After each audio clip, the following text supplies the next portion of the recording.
하나님 말씀 보겠습니다. 하나님 말씀 출애굽기 20장 17절 말씀 오셨네요. 반갑습니다. 어서 오십시오. 20장 17절 말씀을 우리가 한 목소리로 읽겠습니다. 시작. 내 이웃의 집을 탐내지 말라. 내 이웃의 아내나 그의 남종이나 그의 여종이나 그의 소나 그의 낙이나 무릇 내 이웃의 소유를 탐내지 말라. 아멘. 오늘 10번째 계명이네요. 첫 번째 계명을 시작한 것이 상투적인 말로 엊그저께 같은데 오늘 이제 10번째 계명을 살펴보고 있습니다. 소요리 문답으로 치면 79문에서 81문이 10번째 계명이에요. 소요리 문답의 마지막이 107문이거든요. 그러니까 이제 몇 문 남았어요? 26문 남았죠. 와, 굉장히 진도가 많이 나갔습니다. 10계명이 39문부터 시작한 거거든요. 그러니까 10계명 전까지는 굉장히 막 더디게 천천히 나갔던 이 소요리 문답 강해가 38문까지는 더디게 나갔는데 39문부터 시작한 10계명 강해를 10번 하고 나니까 81문까지 진도가 나갔어요. 그러니까 오늘 10번째 계명을 살펴볼 것이고 또 10계명 강해가 끝나고 나면 율법을 왜 주셨는지 또 그럼에도 불구하고 어떻게 구원의 복음은 어떻게 주어진 것인지 그리고 성도들이 이 땅을 살아가면서 은혜를 받는 수단, 세 가지 수단인 말씀, 성례, 기도가 어떻게 되는 것인지를 살펴보고 나면 이제 소요리 문답이 끝나는 거예요. 마지막 기도에서 살펴보면서 주기도문을 우리가 살펴볼 거거든요. 주님께서 가르쳐 주신 기도. 그 주님께서 가르쳐 주신 기도가 이제 강해를 하면 결국 주기도문 강해가 되는 거겠죠. 주기도문 강해가 끝나고 나면 소요리 문답 강해가 끝나는 겁니다. 우리 무슨 쫑파티라도 해야 되지 않을까요? 그때 가서. 네. 말씀을 듣고 계시는, 영상으로 듣고 계시는 분, 쫑파티 할 때 오십시오. 네. 쫑파티 할 때 맛있는 거 먹자고요. 제가, 이런저런 생각을 했어요. 온라인으로 예배를 드리시는 성도님들께 한 달에 한 번, 분기별로 한 번, 이렇게 다 같이 오프라인에서 모입시다 하는 제안을 드릴까 생각을 했었는데, 이렇게 얘기하면 이미 드리는 건가요? 근데 했었는데, 또 이게, 또 헌금의 부담을 가지실까봐 얘기를 못 하겠어요. 그러니까 이미 얘기가 나왔잖아요? 그러니까, 헌금 부담 없이 오십시오. 네, 꼭 그렇게 오십시오. 네, 하나님께 헌금을 드리는 것은 참 복되고 귀한 것이지만 막 부담이 되면은 헌금을 안 드리는 게 좋아요. 네, 그런 헌금 부담 가지지 마시고 쫑파티 때 맛있는 거 사드릴 테니까 맛있는 거 드시러 오십시오. 네, 쫑파티 예고했습니다. 언제가 될지 모르겠네요. 오늘 계명은 탐내지 말라. 쫑파티 오라고 고기 사준다 그래놓고 탐내지 말라. 이 계명이 이상하네요. 관계 없습니다. 탐내지 말라라는 이제 계명이죠. 여러분, 탐내지 말라라는 말씀은 행위에 초점이 맞춰진 계명일까요? 마음에 초점이 맞춰진 계명일까요? 그러고 이렇게 질문하는 거 보니까 무슨 마음 같죠?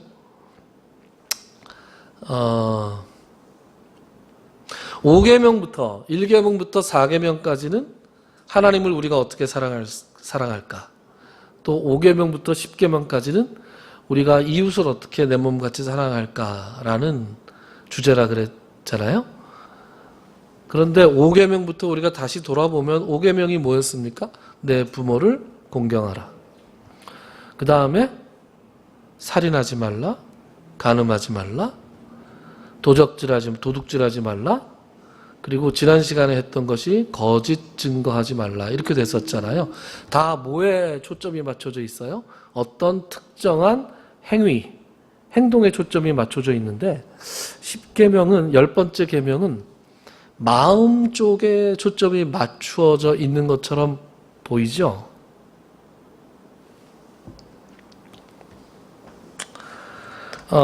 탐내다 라고 번역된 히브리어 단어는 뭐냐 하면 하마드라는 단어라고 합니다. 하마드라고 하는 것은 우리말로 번역할 때 탐내다라고 번역하는 것이 제일 맞는 번역 같아요.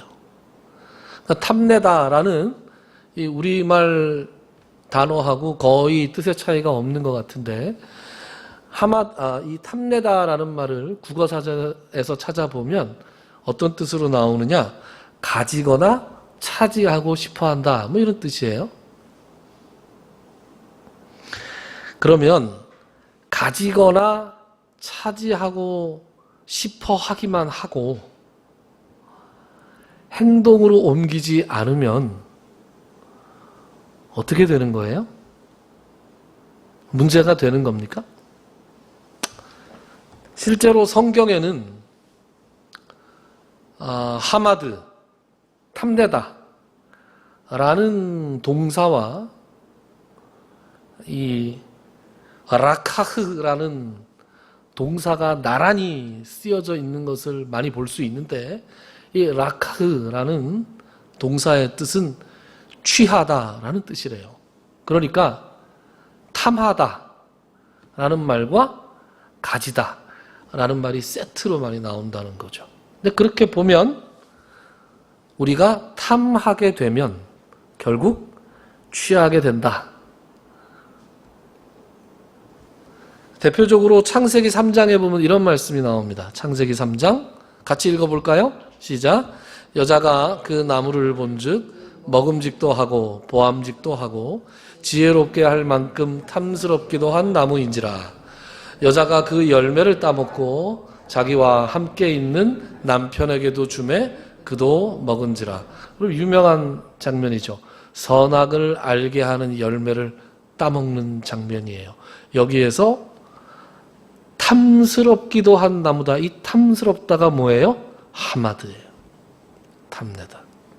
그런 다음에 뭐가 나와요? 그 열매를 따먹고 이게 라카흐예요. 그러니까 탐내는 순간 취하게 될 가능성이 매우 높아진다라는 거죠. 성경에 또 한 군데 용례가 여기에 나옵니다. 이건 제가 읽겠습니다. 내가 노력한 물건 중에 시날산의 아름다운 외투 한 벌과 은 200세겔과 그 무게가 50세겔 되는 금덩이 하나를 보고 탐내어 가졌나이다. 보소서, 이제 그 물건들을 내 장막 가운데 땅속에 감추었는데 은은 그 밑에 있나이다 하더라. 여러분, 이게 어떤 장면이에요? 여리고성을 함락시키고 이스라엘 백성들이 가나안 땅에 들어갈 때 제일 첫 번째 있었던 성이 여리고성이었잖아요. 그 여리고성을 다 함락시키고 거기에 있는 모든 것들을 다 진멸하라. 거기에 있는 물건들은 단 하나도 빠짐없이 하나님의 창고에 드리라. 이렇게 명하셨는데 아간이라고 하는 사람이 그 중에 어떤 것을 슈킹했죠. 슈킹. 감았어요. 그래서 하나님께서 진노하셨어요. 그래서 그 다음 성이 아이성이라고 여리고성과는 비교가 되지 않는 작은 성이었는데 여리고성은 손 한 번 안 대고 이겼었던 거에 반면에 아이성에서는 참담하게 패배를 합니다. 그래서 어떻게 우리가 패배했는가 하나님께 여쭤보니 너희 중에 내 말을 듣지 않은 자가 있다. 그래서 나와라, 좋은 말로 할 때 나와라 그랬는데 안 나왔어요.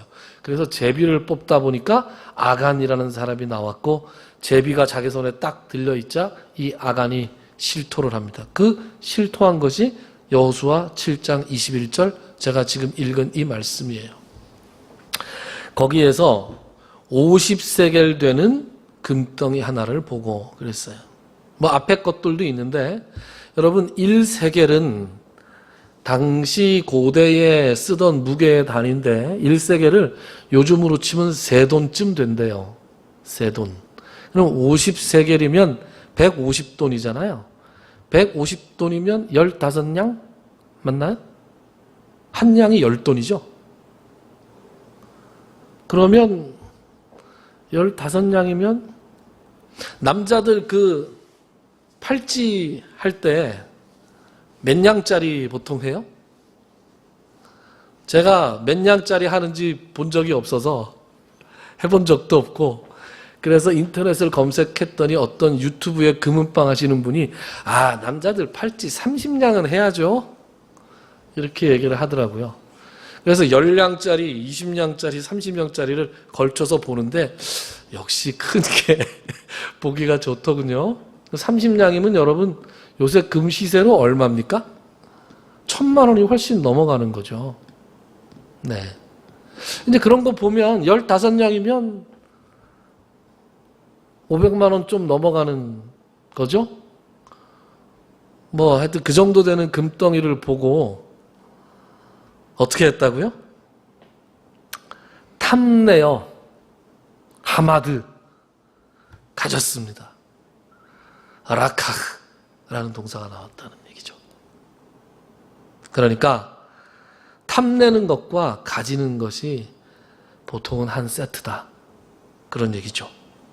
그러니까 우리 마음속에 탐심이 들기 시작했을 때 우리가 이것을 다스리지 않고 탐심이 흘러가는 대로 마음이 가는 대로 그대로 내버려 두면 결국 어디까지 이어져요? 그 탐심이 우리를 이끄는 대로 행하게 된다는 것이죠.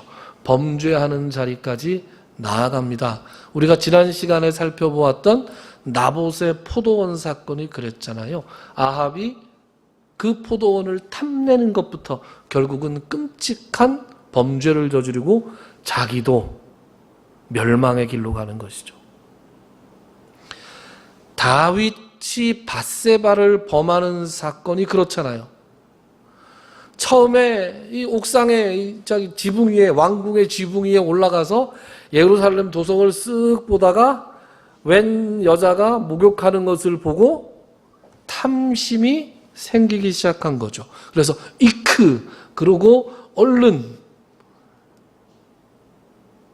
그 탐심을 물리치지 않았던 결과는 돌이킬 수 없는 범죄로 다윗이 빠져들게 했습니다.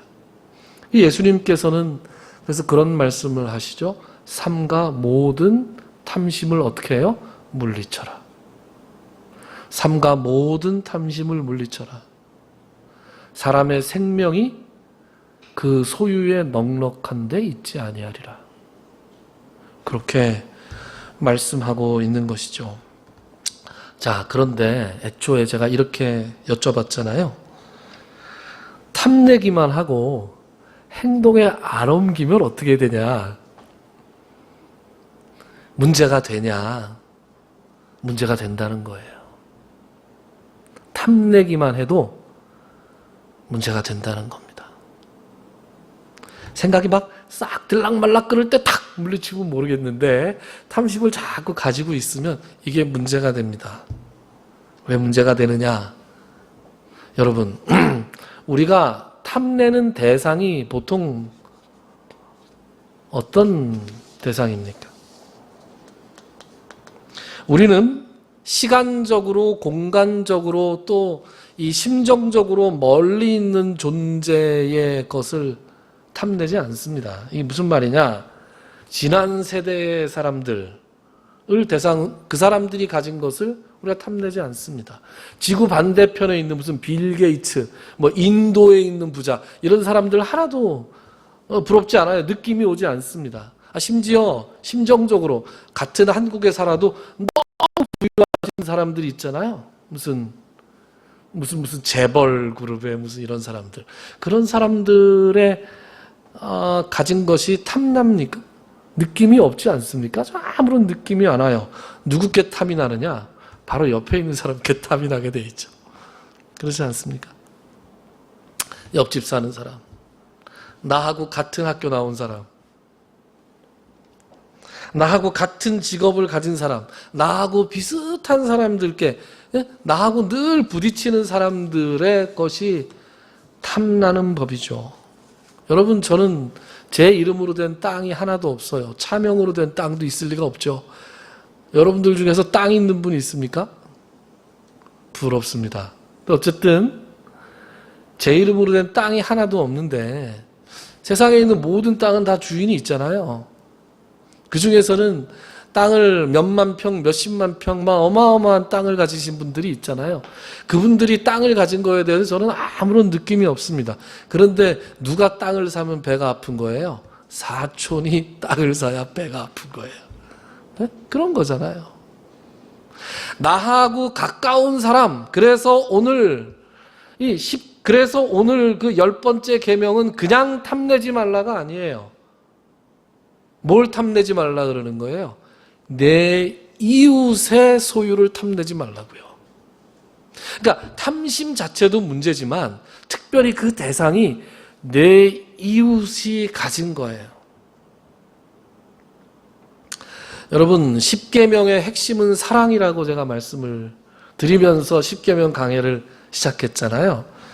그러니까 5번째 계명부터는 내 이웃을 내 몸과 같이 사랑하는 것에 관한 것인데, 여러분, 우리가 이웃을 사랑하려면 어떻게 해야 돼요?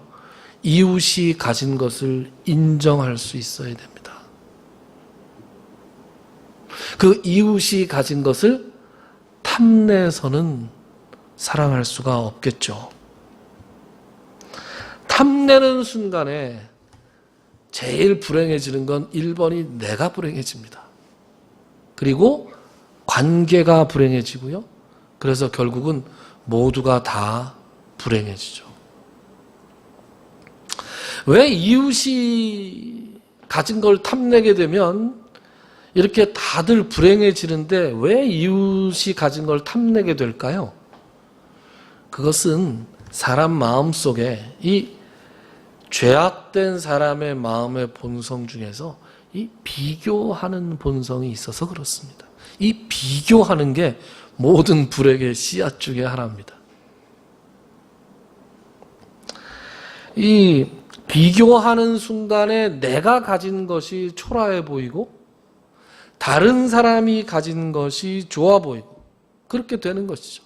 서양 속담에, 우리나라 속담에는 남의 떡이 커 보인다라는 속담이 있고 서양 속담에도 그런 거 있잖아요. 항상 우리 옆집의 잔디가 더 퍼렇대요.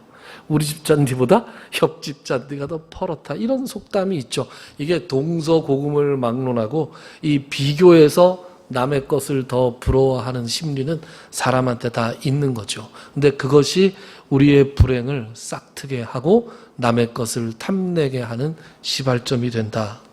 그런데 여러분 생각해 보십시오. 내가 가진 것도 하나님께서 나에게 주신 것이다. 이렇게 고백하지 않습니까?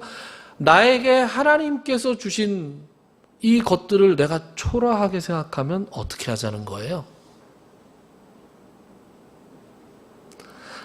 하나님께서 다른 사람에게 주신 것도 소중하게 생각할 줄 알고 똑같이 하나님께서 나에게 주신 것도 소중하게 여길 수 있어야 참된 성도의 모습이다. 이렇게 생각할 수 있겠죠. 그래서 1달란트 받은 것도 소중하고 2달란트 받은 것도 소중하고 5달란트 받은 것도 소중하죠. 근데 자꾸 하나님 5달란트 주십시오. 이렇게 기도하는 경향이 좀 있죠. 여러분, 목사들이 타락하게 되는 이유가 이게 비교하는 것부터 시작하는 것 같아요. 여러분, 목회자가 되겠다고 결심하는 게 보통 결심이 아닙니다. 이게 그때 결심하는 그 순간과 그 이후에 상당한 기간 동안은 굉장한 자기 나름대로 굉장한 결심을 가져야 이게 목회자가 되겠다고 결심을 해요. 그래서 이제 목회자가 되는 과정을 시작하죠. 신대원에 갈 때 여러분 처음부터 대형 교회에 삐까뻔쩍한 목회를 하겠다고 목회 비전이 대형 교회인 사람이 있겠어요? 없습니다. 그런 거. 이름 없이 빚도 없이 감사하며 섬기겠습니다. 뭐 눈물 툭툭툭 매일 예배 드리면서 눈물 콧물 다 흘리고 뭐 십자가만 붙들고 다 그렇게 시작하는 거예요. 그리고 그때는 진짜로 그렇습니다. 그때는 진짜로 그래요.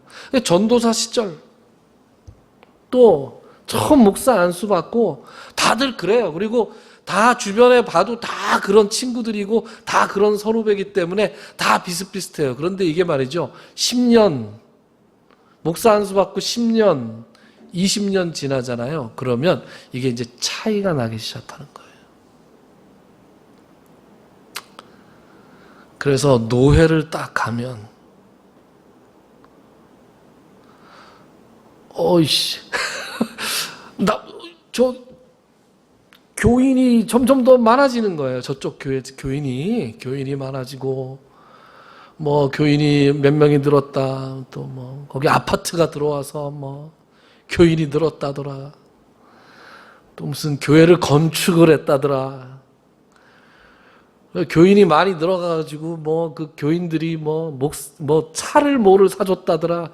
이딴 얘기들이 이제 자꾸 들리기 시작하는 거예요. 그 목사들이 모이면 맨 그런 얘기를 해요, 또. 그러다 보니까 이제 원래 그렇지 않았는데 내가 도대체 뭐가 못나서 저 목사만큼 목회를 못하나. 심지어 이제 후배 목사들이 더 이제 막 큰 교회를 담당하고 이렇게 나가면 이제 그 마음이 굉장히 복잡해지기 시작합니다. 노회에 가면 대접이 달라져요. 이 교인 수에 따라서 노회 분담금이라는 걸 내거든요. 노회비 중에 어떤 교회, 어떤 목사가 내는 돈이 달라져요. 대접도 달라지고, 그래서 영향력도 달라지고, 그래서 점점 자기 자신이 위축되는 걸 느껴요. 그러다 보니까, 어느 날 보니까, 기독교 방송에 막 나오네, 이 목사는. 이제 우리 동기인데, 저 후배인데, 기독교 방송에 나오고, 사람들이 막, 어떤 목사님에 대해서 막 칭찬하는 소리가 들리고, 그러면 이제 마음속이 막 부글부글 하기 시작하는 거예요. 그래서 뭐에 집착하느냐? 이제 교회, 이 외형적인 것에 집착하기 시작합니다. 그래서 교인 숫자에 또 교회 건축을 하고 막 이렇게 되는 거죠. 이 비교하는 그 마음을 이제 마귀가 사로잡아서 흔들어대기 시작해서 이제 복음의 본질을 추구하는 것이 아니라 눈에 보이는 것들, 이런 것들에 집착하다가 보면 어느새 내가 처음에 출발했던 그곳에 내가 서 있지 않고 전혀 엉뚱한 곳에 서 있는 자기 자신을 발견하게 되는 것이죠. 그래서 하나님의 이름을 높여드리는 게 아니라 하나님의 이름에 오히려 먹칠을 하는 그런 자리에 가는 목사들이 참 많습니다. 그리고 제가 예외이기를 늘 기도할 뿐이죠. 불행한 것은 자기가 지금 어떻게 살고 있는지도 잘 깨닫지 못한다. 이런 것들이 더 문제겠죠. 여러분, 복음의 본질이 뭐예요? 복음의 본질은 내가 좀 더 착하게 살고 내가 좀 더 점잖게 살고 그래서 뭔가 세련된 교양인으로 살아가는 게 이 복음의 본질이 아닙니다. 복음의 본질은 생명이 왔다 갔다 하는 거예요. 복음의 본질은 사람이 죽고 사는 거예요. 죄와 허물로 죽었던 내가 죽은 나를 하나님께서 살리셔서 새로운 생명을 주셨기 때문에 그거에 감사해서 하나님께서 하라고 하시는 일을 다 하겠다, 이렇게 마음 먹고 시작한 길이 바로 이 길들이에요. 이것은 목회자도 마찬가지고 여기에 앉아 계신 여러분들도 다 마찬가지입니다. 그러니까 하나님께서 말씀을 전하라 그러시면 말씀을 전하면 되는 거예요. 뭐 복잡하게 생각할 것도 없고 뭐 자꾸 비교할 것도 없고 그런 거예요. 그런데 자꾸 우리 마음속에 비교하는 마음을 주는 거, 이거 하나님께서 주시는 마음이 아닌 것입니다.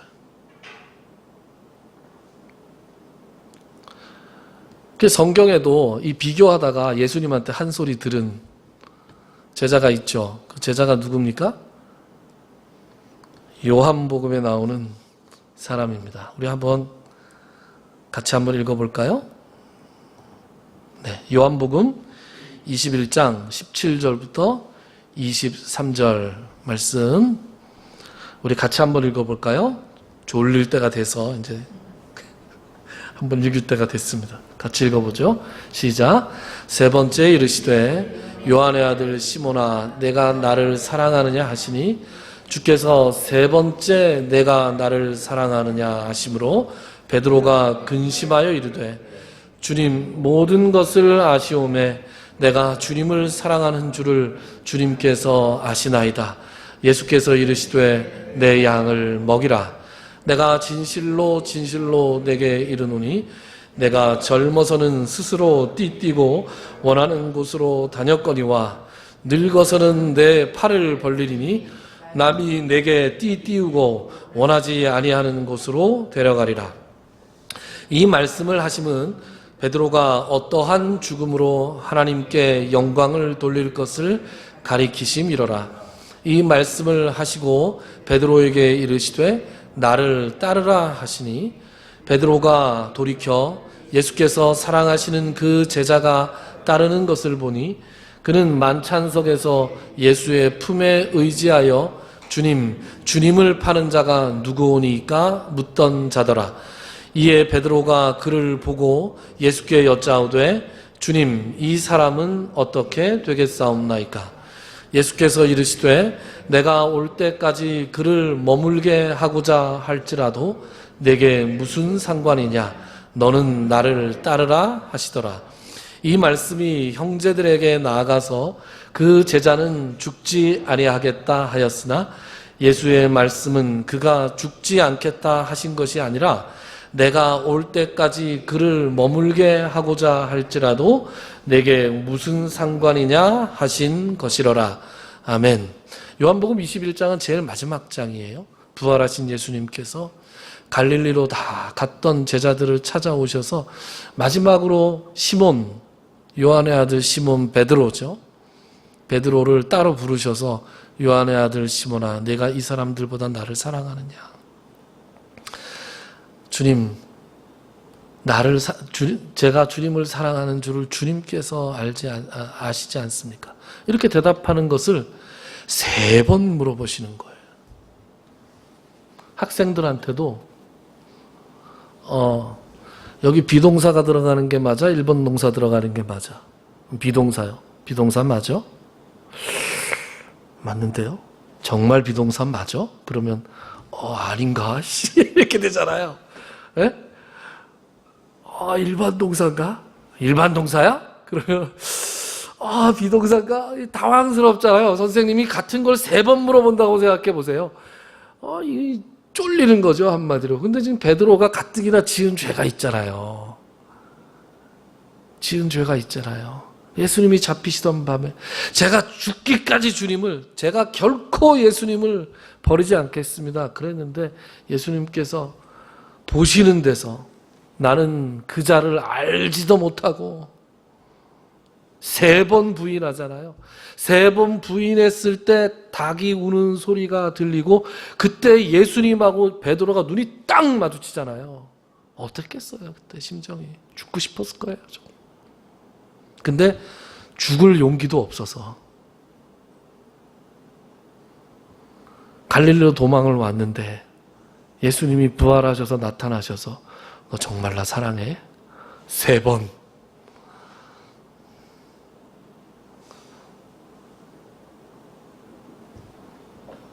세 번째 물음으로 베드로가 근심하여 이르되 주님 모든 것을 아시오매 내가 주님을 사랑하는 줄을 주님께서 아시나이다. 그랬더니 예수님께서 명령하시죠. 내 양을 먹여라. 그런 다음에 그 다음에 뭐라고 말씀하시느냐?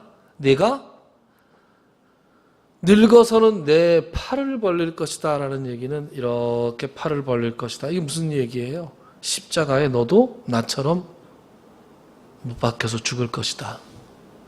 베드로의 마지막을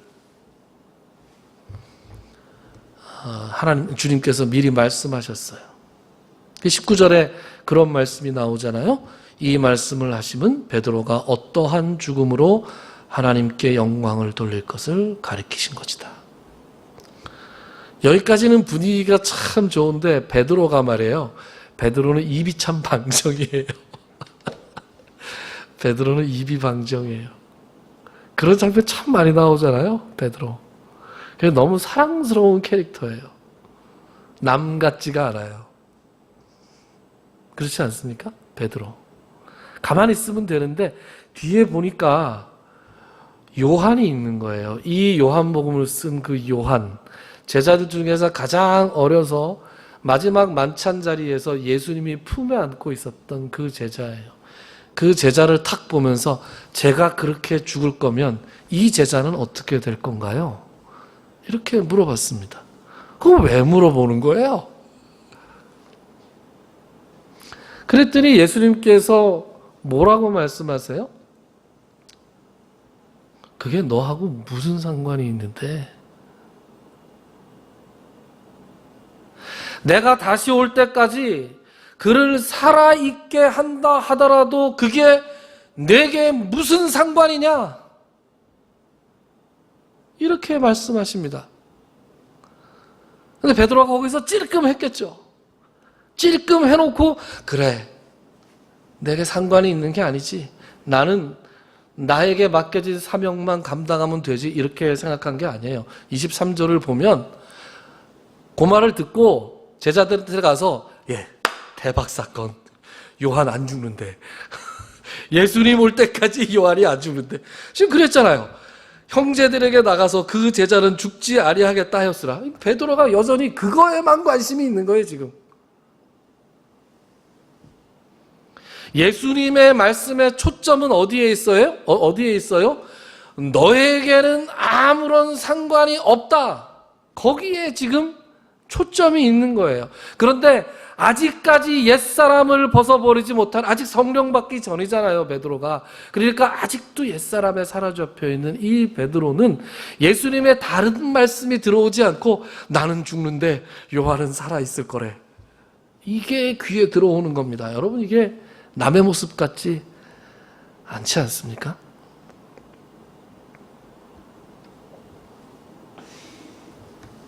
예수님께서 이 요한복음 21장 말씀에서 베드로에게 하신 말씀이 3가지 말씀이죠. 첫 번째, 내 양을 먹이라. 나를 따르라. 그리고 마지막 말씀은 내게 무슨 상관이냐. 우리 예수님을 믿고 예수님을 구주로 고백하고 예수님을 따르겠다라고 결심하고 지금 이 자리에 앉아있는 분들, 지금 이 말씀을 듣는 분들에게 이 3가지 중에서 어떤 말씀이 제일 이 문맥상 맞는 것 같아요? 내게 무슨 상관이냐? 이 말씀이 제일 가슴에 다가오는 말씀인 것 같아요. 여러분, 제가 찬송가 88장 내 진정 사모하는 그 찬송 부를 때마다 이 찬송 제가 참 좋아합니다. 이렇게 말씀을 드리곤 합니다. 그 찬송가 가사 중에 2절 가사 중에 온 세상 날 버려도 주 예수 안 버려라는 가사가 있어요. 그 가사가 그냥 그 찬송 늘 부를 때 그냥 그런 줄 알았어요. 그런데 제가 그 찬송을 좋아하게 된 계기가, 여러분 맨발의 전도자 최춘선 목사님이라고 아세요? 최춘선 목사 맨발의 전도자 치면 유튜브와 구글에 많이 나옵니다. 여러분 나중에 한번 검색해 보세요. 얼마나 훌륭한 분인가. 이분에 대해서 뭐 길게 설명하면 시간이 좀 모자랄 것 같고요. 이분이 70년대부터 원래 목회하시던 분이고 재산도 굉장히 많았던 분인데 6.25 이후에 다 가난한 사람들에게 나눠주고, 그리고 이분이 목회를 하시다가 70년대부터는 아예 이제 목회를 안 하시고 전도자의 삶을 하셨어요. 근데 이분은 맨발로 전도를 했어요. 그래서 이 지하철역에만 가면 이 맨발로 피켓을 들고, 피켓에 이제 이렇게 뭐라고 본인이 직접 이 글씨를 써서 이렇게 전도를 하시는 분이었는데, 막 예수천당 불신지옥 그리고 막 시끄럽게 떠드는 그런 전도는 아니시고요. 지하철역에서 이렇게. 근데 이분이 그 피켓에 이렇게 맨발에 피켓을 들고 있는 그 장면이 동영상에 나오는데, 그 피켓에 뭐라고 써 있었냐 하면 온 세상 날 버려도 주 예수 안 버려 라는 구절이 딱 써 있는데, 야, 저거 어디서 많이 본 거다 한 다음에, 아, 그 찬송 가사구나 하고 들어오면서 그 찬송을 부를 때마다 그 목사님 생각이 나고, 그 목사님 생각이 나면서 더 그 찬송과 가사가 절절하게 저한테 들어와요. 그런데 그분이 그 피켓을 들고 왜 이렇게 맨발로 전도하는 삶을 사시냐라고 이렇게 마이크를 들이댔을 때 그분이 조용히 몇 마디 하신 것 중에서 딱 기억에 남는 게 이런 말씀이에요. 사명은 각자요. 이렇게 말씀하시더라고요. 그러니까 목회자의 삶을 감당하는 사람도 있고, 꼭 목회자가 되지 않더라도 자기 삶의 현장에서 평신도로서 살아가면서 사명을 감당하는 분들도 있는 거예요. 목회자 가운데서도 큰 교회 목회를 하시는 분들도 있고, 그렇게 맨발로 현장에서 말씀을 증거하는 사명을 받았다라고 스스로 생각하는 분들도 있는 거예요. 그야말로 이름 없이 빛도 없이 이렇게 섬기는 사람들도 있는가 하면 온갖 세간의 주목을 다 받고 관심을 받아가면서 목회하시는 분들도 있는 거예요. 그 사명은 다 각자입니다. 여러분, 이 사명이 다 각자고 우리가 다 모든 사람들이 다 사명을 받은 사람이라고 할 때 사명을 맡은 자에게 구할 것이 뭐라고요? 충성이라고요. 우리에게 맡겨진 사명을 감당할 때 우리에게 필요한 것은 충성입니다. 비교와 집착, 명예가 아닌 것이죠. 이것을 망각한 채로 살아가는 사람들은 다 옛사람의 상태로 살아가는 겁니다. 우리가 예수를 믿고 구원을 받았다라는 것은 예수 그리스도와 함께 우리의 옛사람의 십자가에 못 박혀 죽고 예수가 부활할 때 우리의 새 사람이 같이 부활하는 건데, 이 자꾸 엉뚱한 게 부활하는 거예요. 네? 무슨 좀비처럼 옛사람이 죽은 줄 알았는데 자꾸 옛사람이 자꾸 살아나는 거예요. 그래서 어느 날 내가 새 사람으로 살고 있는가 했는데 자꾸 옛사람의 모습을 자꾸 가지고 우리 머릿속에서 옛사람이 자꾸 비교하고 집착하고 부러워하고 탐내고 주목받고 누리고 싶어하는 감정으로 우리의 마음이 자꾸 가득 찬다고요. 그런 사람에게, 그런 옛사람의 모습으로 살아가면 예수님께서 뭐라 그러시느냐? 내게 무슨 상관이냐? 여러분, 우리가 이런 믿음이 있어야 돼요. 하나님께서는 나에게 최선의 것을 주셨다. 여러분, 그거 믿습니까? 우리가 사명이라고 거창하게 얘기할 것도 없습니다. 무슨 사명까지 갈 것도 없고 그냥 삶이에요. 우리의 삶, 나에게 주신 삶이 하나님께서 나에게 주신 최고의 것이다. 가장 선하고 아름다운 것이다. 라는 고백이 여러분에게 있습니까? 그 고백이 우리에게 있어야 합니다. 우리 모두가 이 신앙의 초보 단계에서 더 깊은 신앙의 단계로 나아가는 것이 있어야 돼요. 여러분, 신앙의 초보 단계에서는 하나님께서 주시는 것 때문에 하나님을 좋아합니다. 그러나 더 깊은 신앙으로 나아가는 사람들은 하나님께서 무엇을 우리에게 주시지 않아도 하나님과 함께 있는 것만으로도 즐겁고 감사하고 찬양이 나오는 것이죠. 그래서 여러분, 하박국 선지자가 이렇게 고백합니다.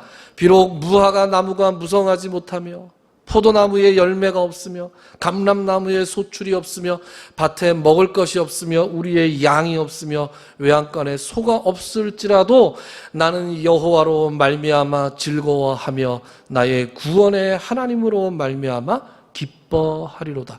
이 단계까지 우리가 나아갈 수 있어야 하는 것입니다. 그러나 우리가 살아가다 보면 하나님을 즐거워하기보다 하나님이 주시는 것에 집착하고 또 비교하고 탐심으로 가득 찰 때가 있지 않습니까? 그럴 때마다 우리가 주님의 십자가를 생각해야 됩니다. 주님의 십자가를 생각하고 그 주님의 십자가의 그 못 박히신 손을 생각해야 됩니다. 여러분, 돈을 못 버는 게 실패가 아니에요. 인생에 자꾸 좋지 않은 일이 일어나는 것이 인생을 실패하는 것이 아닙니다. 우리가 인생에 실패하는 것, 그리스도인이 인생에 실패하는 것은 그리스도인답게 살지 못하는 것이 인생에 실패하는 거예요.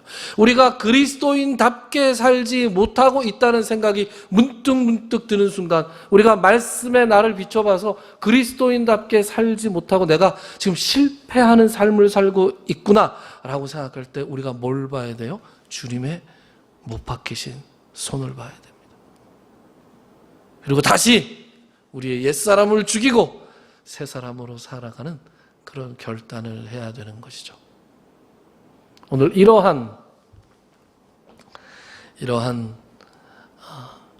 탐심으로부터 비교로부터 자유로워질 수 있는, 그래서 그리스도인답게 이 땅에서 살아가실 수 있는 저와 여러분들이 될 수 있기를 주님의 이름으로 축원합니다. 기도합시다.